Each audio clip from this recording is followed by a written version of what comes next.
Um teste de lealdade. Esse é o tema da nossa mensagem.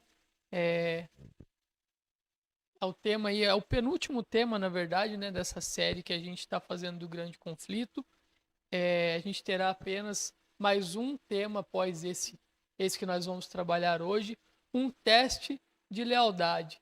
Esse sermão, esse estudo de hoje, né, ele é baseado ali em cima no contexto de Apocalipse, onde tem as três mensagens angelicais, né, e as três mensagens que os anjos trazem para nós, e está em Apocalipse 14, 6 a 12. Acho que vamos começar já lendo para a gente contextualizar tudo que a gente vai falar aqui nessa noite. Apocalipse 14, 6 a 12. Fazer mais uma breve oração aqui, só para pedir a iluminação de Deus. Senhor Deus e Pai que estás no céu, abençoe, Senhor, essa programação, abençoe esse culto, Pai. O Senhor abençoe todos nós que estamos aqui, abençoe também aqueles que estão nos acompanhando de casa. O Senhor possa ser com eles, que eles possam se sentir abraçados por Ti, também por nós, Pai. O Senhor faça com que essa mensagem chegue a lugares distantes, onde nós não podemos chegar fisicamente, mas que a nossa voz, que os Teus ensinos, Pai, possam chegar por meio da internet. O Senhor cuide de nós, nos abençoe, nos dê a iluminação para compreender tudo que o Senhor tem para nos falar, Pai. Que o Senhor também me use como instrumento, que eu me esvazie de mim, Pai. E que o Senhor me preencha nesse momento. Tudo isso eu te peço e agradeço, Pai, em nome de Jesus. Amém. Eu acabei, acho que não cumprimentando as pessoas que estão em casa, né? Acabei cumprimentando vocês que estão aqui. Uma boa noite para você que está em casa aí. Você se sinta abraçado por todos nós e que o Espírito Santo possa falar ao seu coração também nessa noite. Apocalipse 14, 6 a 12. Diz assim: Vi outro anjo voando pelo meio do céu, tendo um evangelho eterno para pregar aos que assentam sobre a terra, e a cada nação, tribo, língua e povo, dizendo em grande voz: Temei a Deus e dai glória, pois é chegada a hora do seu juízo, e adorai aquele que fez o céu, a terra, o mar e as fontes das águas. Então, no primeiro momento aqui, a primeira mensagem é que diz: Temei a Deus e dai glória, aquele que fez o céu, a terra, o mar e as fontes das águas. Então, a primeira mensagem ela traz aqui um alerta para a gente temer a Deus e dar glória a Ele, que é responsável por fazer tudo isso. Seguindo aqui no verso 8. Seguiu-se outro anjo, o segundo, dizendo: Caiu, caiu, a grande Babilônia, que tem dado de beber a todas as nações do vinho da fúria da prostituição. Seguiu-se a estes outro anjo, o terceiro, dizendo em grande voz: Se alguém adora a besta e a sua imagem, recebe a sua marca na fronte ou sobre a mão. Também esse beberá do vinho da cólera de Deus, preparado sem mistura, do cálice da sua ira, e será atormentado com fogo e enxofre, diante dos santos anjos na presença do Cordeiro. A fumaça do seu tormento sobe pelos séculos dos séculos, e não tem descanso algum, nem de dia, nem de noite. Os adoradores da besta e da sua imagem, e quem quer que receba a marca do seu nome. Aqui está a perseverança dos santos, os que guardam os mandamentos de Deus e a fé em Jesus. Então, aqui também nessa última mensagem, ela faz um paralelo, né? Daqueles que praticam as coisas de iniquidade da besta e receberão a marca da besta. E faz um paralelo com aqueles que têm a perseverança dos santos e guardam os mandamentos de Deus e a fé em Jesus. E aí, no decorrer aqui desse estudo, a gente vai ver que o que realmente vai diferenciar os santos daqueles que estão alinhados ali com a besta é justamente a guarda dos mandamentos, né? O contraste, né? Aqueles que são santos, que são aqueles que serão salvos, guardam os mandamentos. E inclusive um dos mandamentos que será justamente o sinal, né? Que separa nós, né? Que será a marca da besta em contraste com os santos. As três mensagens angélicas constituem a mais solene advertência às pessoas que vivem no período antecedente à volta de Jesus, pois elas anunciam a chegada do juízo pré-advento, a ordem para adorar aquele que tudo criou, repousou no sétimo dia. Então ela está avisando que está próxima a chegada do advento, que está próximo, que a gente tem que se preparar, e está dando a ordem, que foi que eu enfatizei lá no começo, né? Em adorar aquele que tudo criou e repousou no sétimo dia. As três mensagens também trazem para nós uma ressalta, né? Uma ressalva sobre a queda da Babilônia mística, é o mundo, esse mundo pervertido, de tudo que a gente conhece e já está, inclusive, cansado, né, de ver.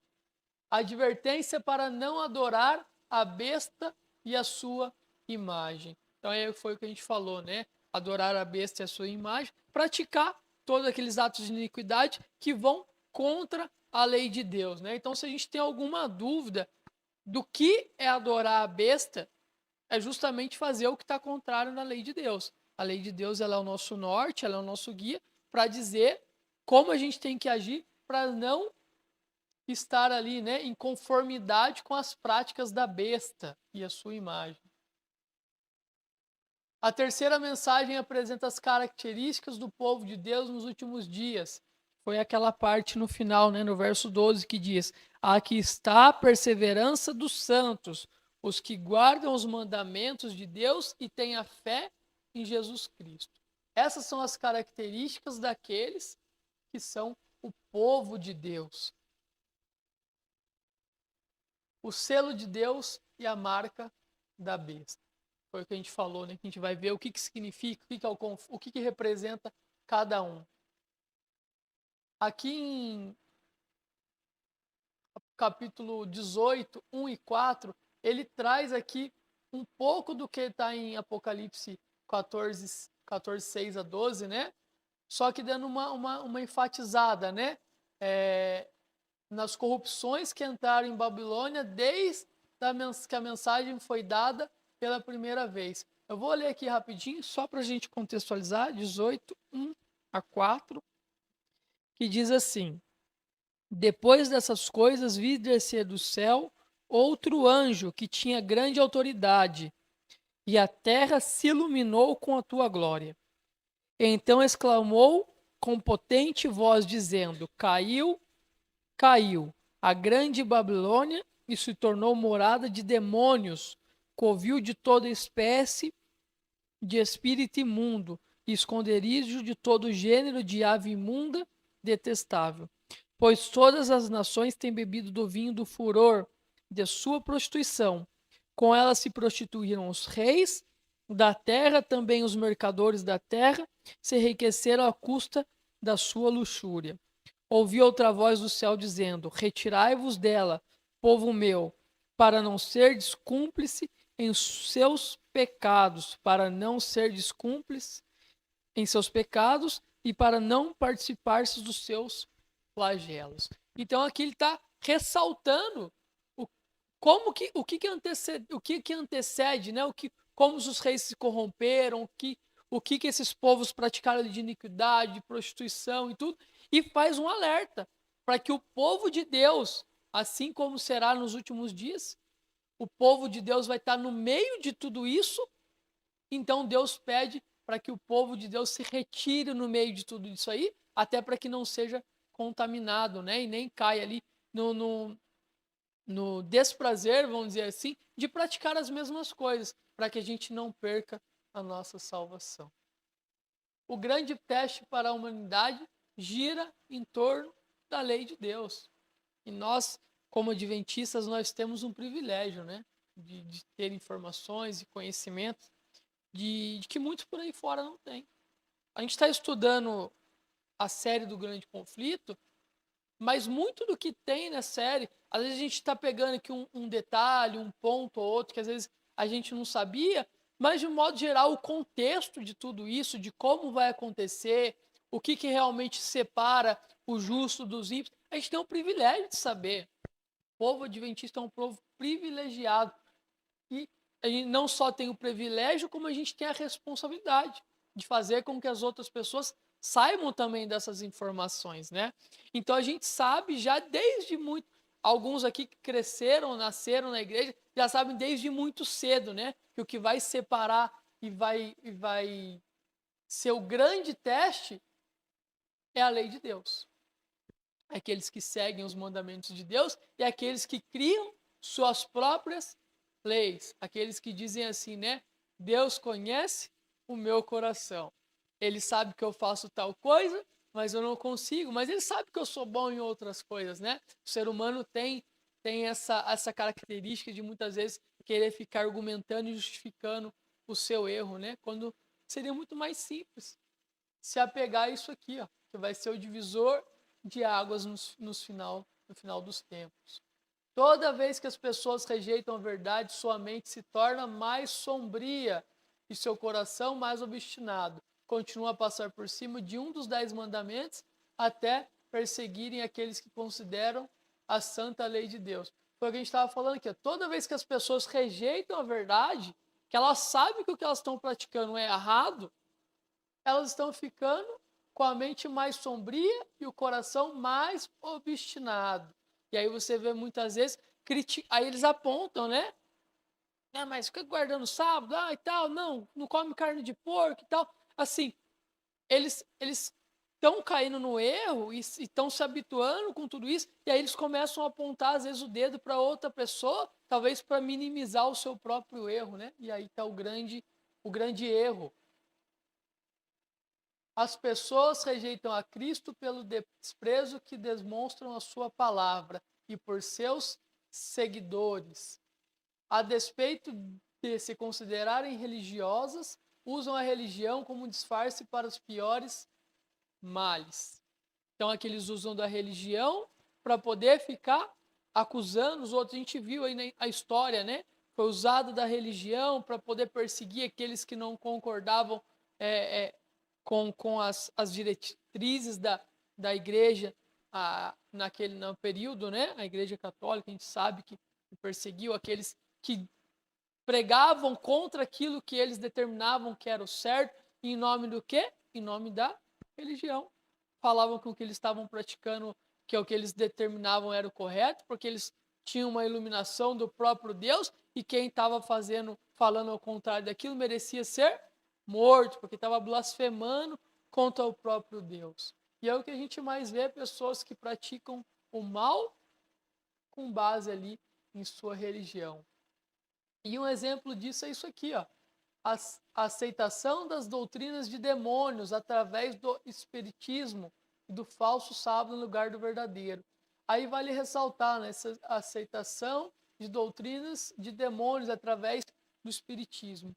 Muito tempo atrás, logo quando eu entrei na igreja, lembro que um determinado momento estava fazendo um ano bíblico e eu me deparei com uma situação, né, em que Saul, ele, se eu não me engano, ele tinha matado já os profetas, e aí ele queria uma orientação, e aí ele vai lá numa cartomante, uma coisa, porque ele queria falar com o profeta, para ter as instruções lá, né, para poder vencer a guerra e tal.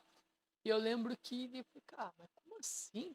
A Bíblia está falando aqui, fala que o espiritismo é coisa de demônio, mas ao mesmo tempo aqui o rei foi lá e o engraçado é que mais para frente tem uma explicação sobre aquilo ali, mas no primeiro momento ficou um vácuo, não teve uma contrapartida explicando o que, que era aquilo ali, né? Aí eu lembro que na época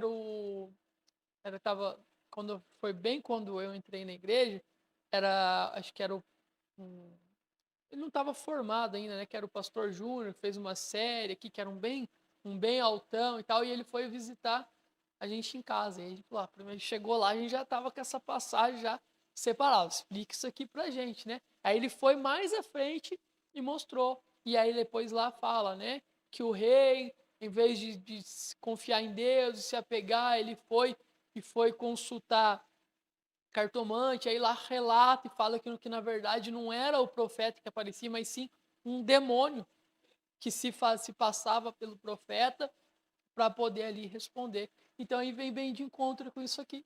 As pessoas elas vão lá num centro espírita, alguma coisa, e acha que está falando com um ente querido ou com alguma coisa do tipo, quando na verdade é um demônio, né? Se passando ali por um ente e enganando a pessoa. E por muitas vezes garantindo a perca da salvação dessa pessoa, né?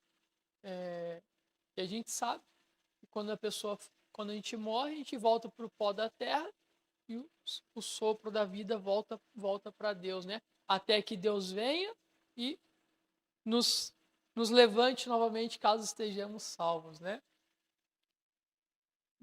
Então, a aceitação das doutrinas de demônios através do espiritismo, dos falsos sábados em lugar do verdadeiro. O falso sábado aqui é o próprio que seria o próprio domingo, né? Motivará perseguições e todos aqueles que se recusarem a fazê-lo serão julgados merecedores de morte. Então eles determinarão isso aqui como sendo o correto, o falso sábado, no caso, o domingo, como sendo o dia de guarda, e todos aqueles que se apegarem à verdadeira lei de Deus, aquilo que Deus pede, serão julgados merecedores de morte.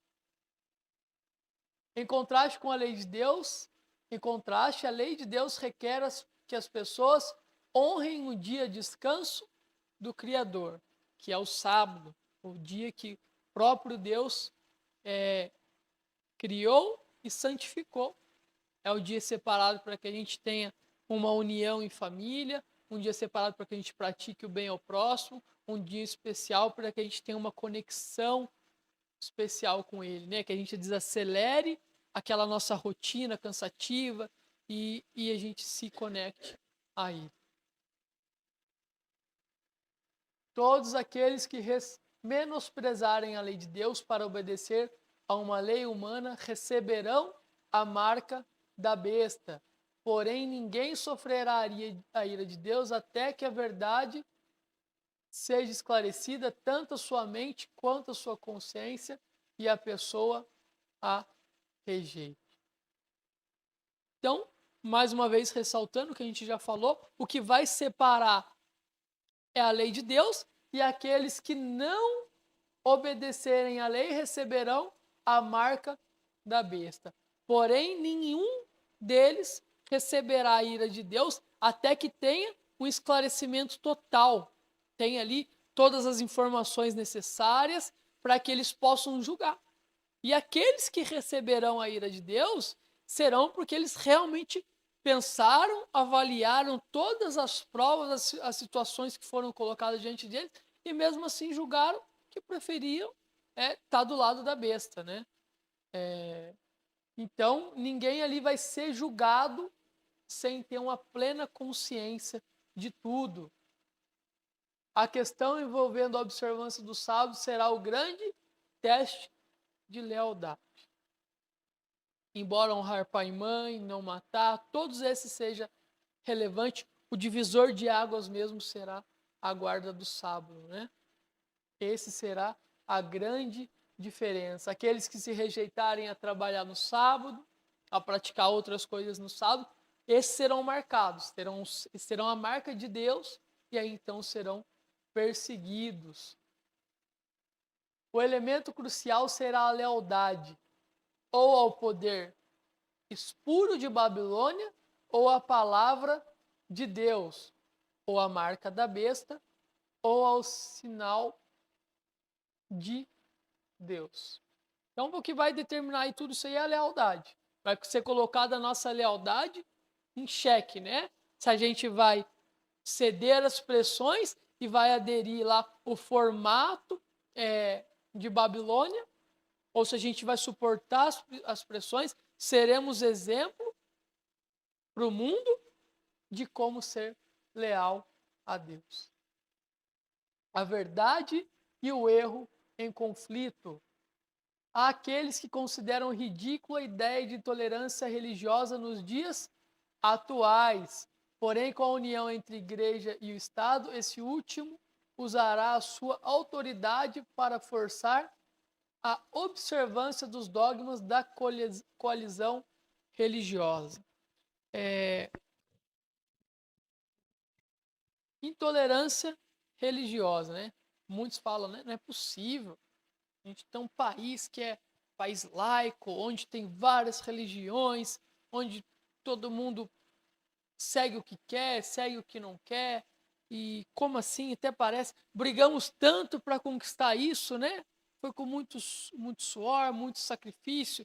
Até parece que vai existir isso de novo um dia, em que vai ser determinado uma única religião. E muitos eles acham realmente que será dessa forma, né? Que não acontecerá isso. Mas é que a gente está falando de uma coalizão religiosa entre o Estado, entre o poder político e a religião. E aí vão tentar fazer valer de toda maneira um único modelo religioso. E aí é isso que a gente vai ver. Quando a observância do domingo for propagada por toda parte, as pessoas verão que o acontecimento do qual duvidaram por tanto tempo estará de fato se aproximando e que a mensagem terá um efeito que não poderia causar antes. Então, assim, por mais hoje a gente pensa assim, né? Ah, nossa, eu falo tanto para as pessoas, eu falo isso, falo aquilo, e ninguém dá bola, a pessoa não se converte. Mas, de certa forma, o que a gente fala hoje, mesmo as pessoas não se convertendo hoje, pode ser que no momento vai servir. Porque elas verão, assim como a gente está falando aqui na questão do sábado, né? Quando for determinado que apenas o domingo, quantas vezes a gente já falou isso para as pessoas? As pessoas duvidaram. E quando isso de fato começar a acontecer, a mensagem terá um efeito que não poderia causar antes. Porque eles vão estar vendo de fato tudo que foi falado acontecendo. Então, estarão mais abertas, talvez, a receber essa verdade que até um momento antes eles julgavam impossível, né? Como assim? Um dia só de guarda, vão obrigar que todos façam a mesma coisa? A gente é um país democrático, um mundo democrático, onde cada um tem o direito de seguir como quer, né? A mensagem da verdade será apresentada por instrumentos humildes. Eles denunciarão os pecados de Babilônia e despertarão a milhares que nunca haviam entrado em contato com as verdades bíblicas. Quando as pessoas procurarem seus mestres para perguntar: isso é verdade? Os ministros apresentarão fábulas para acalmar a consciência despertada. Então, muitos daqueles que nunca se importaram, nunca tiveram contato com a religião, serão despertados. E aos montes começarão a espalhar essas boas novas que hoje a gente conhece, eles vão começar a espalhar. E aí vai causar um incômodo, vai expor a Babilônia, vai expor os pecados de Babilônia, né? E aí fala, né, que aí essas pessoas vão chegar aos seus líderes religiosos, assim, mas isso tudo que eles estão falando é verdade, não é? Eles falaram que ia acontecer de tal maneira e está acontecendo. E aí eles vão inventar fábulas, histórias, assim como eles fizeram ao longo do tempo. Cada vez eles inventam uma história, uma justificativa para validar os seus erros. O clero tentará impedir as pessoas de compreender essas questões vitais. A igreja apelará para o braço forte do poder civil e nessa obra, católicos e protestantes se unirão. Então, vamos fazer uma união em torno disso. A gente sabe que no final eles vão falar que tudo de mal que está acontecendo é culpa daqueles que não estão respeitando o verdadeiro dia de guarda do Deus, então eles são o culpado, e ali eles fazem um movimento de modo que os católicos e protestantes, aqueles que não guardam a verdadeira lei de Deus, se unirão para poder perseguir os filhos de Deus, né? Conforme o movimento pela imposição da observância do domingo for se agigantando, os guardadores dos mandamentos serão ameaçados com multas e prisões. Então, conforme for avançando, eles vão num primeiro momento, decretar, dar orientações, porém o povo de Deus seguirá firme. E aí eles vão avançando, né? Com multas, com prisões e até mesmo ameaças de mortes posteriormente. E as famílias serão atingidas diretamente. Filhos serão traídos pelos pais e pais serão traídos pelos filhos, pois todos que desejam viver piedosamente em Cristo Jesus serão perseguidos. Então, se tem um pai que guarda os mandamentos, esse será traído pelo seu filho que te entregará. E também o inverso. Aquele talvez que um dia sentou com a gente no banco da igreja, também vai denunciar. Ó, fulano, ele guarda o sábado, ó, tem um sítio, não sei na onde lá, endereço tal, porque eu já fui com ele um dia, e vai ter disso. Pessoas ali que foram participar do nosso íntimo, sabem da nossa intimidade, vão. Quantas vezes a gente já, pelo menos eu já pensei, né? Não vou preparar, vou deixar um sítio num lugar bem afastado e tal. O que vai adiantar? Se por muitas vezes aquele que comeu na nossa mesa vai ser aquele que vai nos trair, né? Quando Deus retirar seu espírito da humanidade, coisas estranhas acontecerão. O coração é capaz de ser muito cruel quando o temor e o amor de Deus são removidos. E aí a gente já olha para os dias de hoje, onde ainda existe o temor de Deus e tudo que de ruim que a gente vê já acontece. Imagina como será quando o temor de Deus se retirar, né? E o coração vai demonstrar ali toda a sua capacidade de crueldade, né? Pessoas talentosas e capazes, antes entusiasmadas com a verdade, transformam-se nos mais amargos inimigos fiéis. Enquanto Jesus permanecer como nosso intercessor no santuário celestial, os governantes e o povo sentirão a influência limitadora do Espírito Santo. Uns poucos políticos tementes a Deus conseguirão conter a poderosa corrente do mal. A posição dos inimigos da verdade será restringida para que a mensagem do terceiro anjo faça a sua obra. Eu acho que eu já vejo um pouco disso na política hoje. Eu vejo, de certa forma, um lado querendo avançar de uma forma para tentar destruir tudo que representa a família, que representa o amor de Deus, enquanto ainda tem alguns ali que se levantam e conseguem, de certa forma, ir segurando isso, até que a mensagem faça o efeito por completo, né? Acho que a gente já consegue ver um pouco disso nos dias atuais. O texto de Apocalipse 18, 1-4, retrata o derramamento da chuva serôdia, uma figura da vida agrária do antigo povo de Israel. E aí aqui a gente tem uma explicação do que representa a chuva temporã, posteriormente a chuva serôdia. A chuva temporã, ou primeiras chuvas, ocorria na época do plantio do cereal, para prover o desenvolvimento da semente e o crescimento da planta ao longo do ano agrícola. Então, quando era feita ali o plantio, era aquela primeira chuva que vinha e dava força para a semente germinar e esse fruto começar a se desenvolver. A chuva serôdia cai em grande profusão e fomentava o amadurecimento do fruto, deixando pronto para a colheita. Então, ali na reta final, né?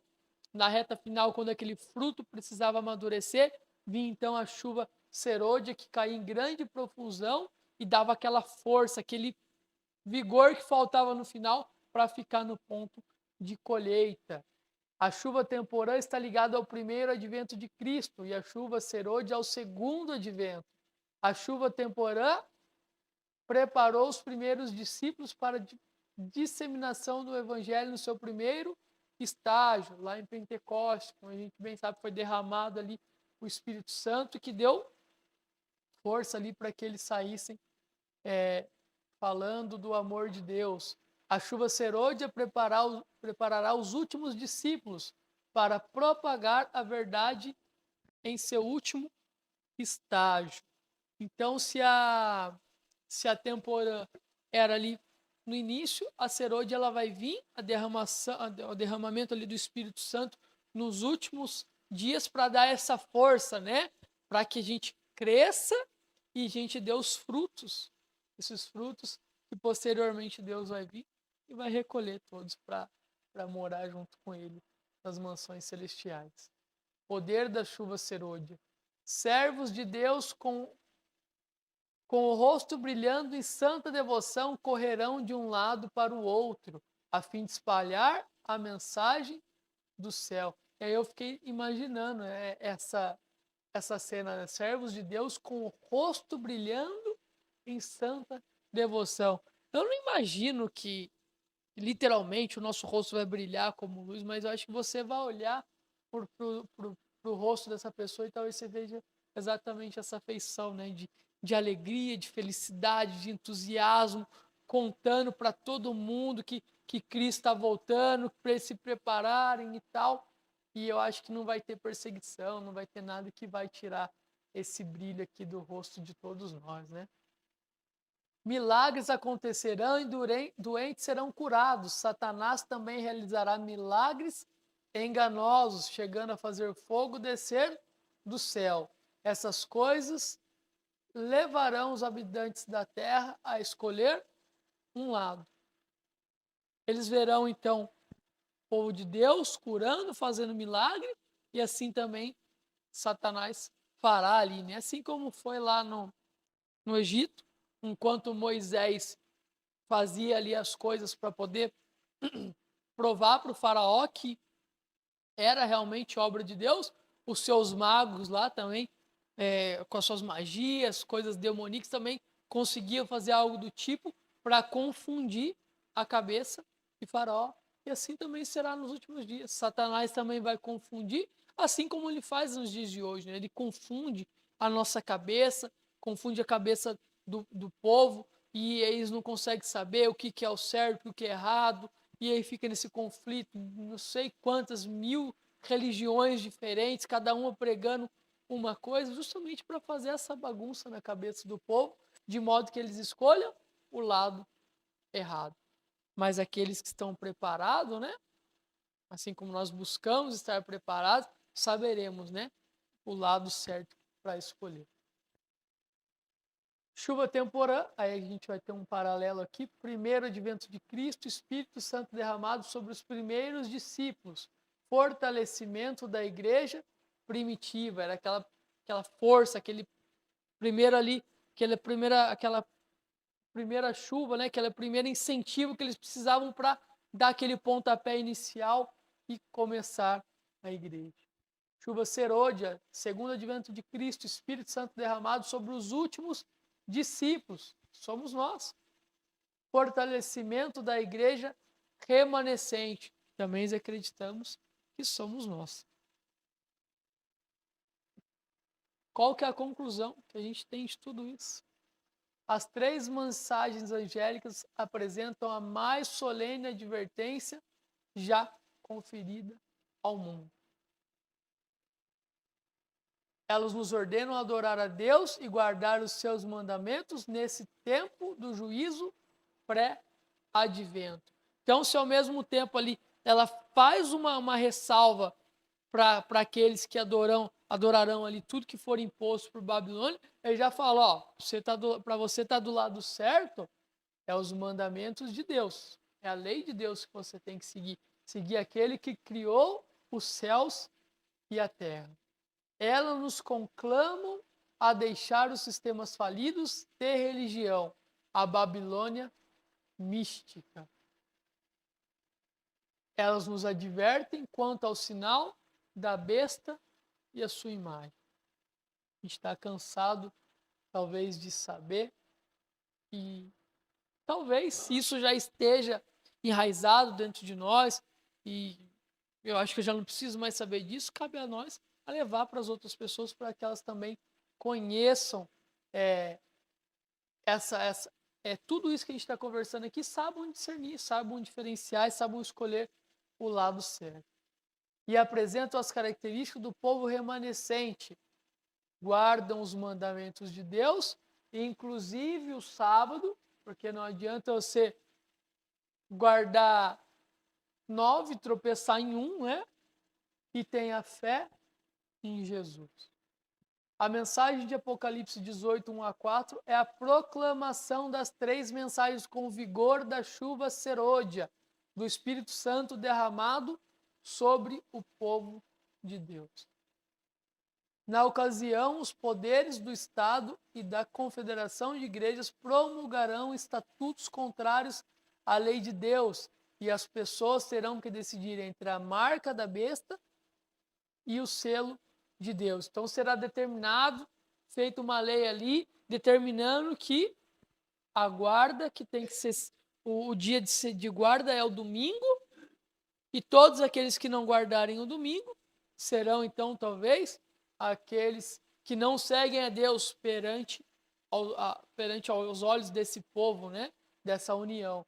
A gente sabe que o verdadeiro povo de Deus tem o selo do próprio Deus, que é a guarda do sábado. Em direta oposição estarão a guarda do domingo, como imposta pelo Estado, e a observância do sábado, conforme requerido pelo 4º mandamento. O grande poder do Espírito Santo, através da chuva serôdia, capacitará o povo de Deus para pregar a verdade com eficiência, e muitos doentes serão curados. Eu não sei vocês, mas eu particularmente eu espero por essa chuva. Porque por muitas vezes, eu acho que talvez todos nós passemos por isso, não sei se eu sou exclusividade, às vezes eu me pego, você pega um pouco desmotivado, talvez, e de repente, às vezes você vem num culto, você fica mais animado, fala, agora vai. Aí daqui a pouco passa um pouco, você dá aquela baixada de novo. E a gente vive nesse altos e baixos, né? Mas quando a chuva serôdia for derramada, a gente vai ter um vigor, uma vontade de pregar que não vai se apagar como se apaga por muitas vezes, né? Satanás também operará os seus sinais de mentira. Porém, cada pessoa terá que decidir em que lado irá ficar. Vai estar tudo diante de nós. E aí são os sinais, né? Os detalhes. É a guarda do sábado, é uma situação aqui, outra ali, que a gente tem que ter o conhecimento para a gente conseguir fazer essa leitura, poder diferenciar qual que é o lado que é o certo. E aqui agora, vamos ver se eu vou conseguir falar o nome. Mikhail, não sei, Kulakov, atuou como primeiro presidente da Igreja Adventista do Sétimo Dia Euroásia, porém sofreu perseguição por ostentar e pregar a fé adventista. Foi considerado inimigo do Estado como líder de cultos subterrâneos, preso e condenado a trabalhos forçados na prisão. Em sua época, os adventistas foram muito perseguidos por causa da guarda do sábado e por querem nas sagradas escrituras. A gente pode dizer que ele já passou um pouco do que o povo de Deus vai passar nos últimos dias, né? Quando os livros sagrados eram proibidos na antiga União Soviética, a comunidade crente fazia cópias manuscritas ou em máquinas de escrever, camufladas para não produzir barulho à noite, quando eram operadas. Aí você vê aqui, né? O povo fazia as cópias à mão, ou digitando, para poder levar para outras pessoas E aí muitas vezes a gente não consegue, às vezes a gente nem compartilha nenhum culto na rede social para que outras pessoas saibam, enquanto as lives tinham entusiasmo de, imagina, copiar tudo isso aqui à mão. Tinha que ter uma dedicação, tinha que estar muito focado, e às vezes a gente não consegue fazer algo muito mais simples que isso, né? Ainda hoje existem muitos guardadores do sábado que sofrem devido à sua fé. Porém, as perseguições por causa dos mandamentos de Deus se intensificarão com a imposição da marca da besta em um futuro breve. Eu acho que talvez a gente não sinta muito a perseguição, né? Fala que nós somos privilegiados, a gente pode vir, pode adorar, aqui está a nossa igreja, a gente cuida dela, a gente divulga nas redes sociais, até divulga no Google, divulga em todos os lugares. Enquanto isso, tem gente que está fazendo culto em lugares subterrâneos, escondidos, que se forem pegos, serão mortos ali, né? Eles estão literalmente sendo perseguidos. E aí talvez não, a gente quando chegar no tempo do fim, a gente vai sentir um pouco disso, ou talvez pior do que isso, né? Tendo em vista o testemunho dessa história, de tudo que a gente já viu, tudo que já aconteceu ao longo dos anos, e no que a gente reviu, né? Acho que pode dizer que a gente está revendo algo que a gente já viu, que são esses sinais, né? São essas mensagens que apontam para o tempo do fim, que falam como vai ser e trazem os alertas para cada um de nós, né? Fica aqui a decisão, né? Se a gente vai ter a marca da besta ou o sinal de Deus, a morte ou a vida, o mundo transitório ou a eternidade.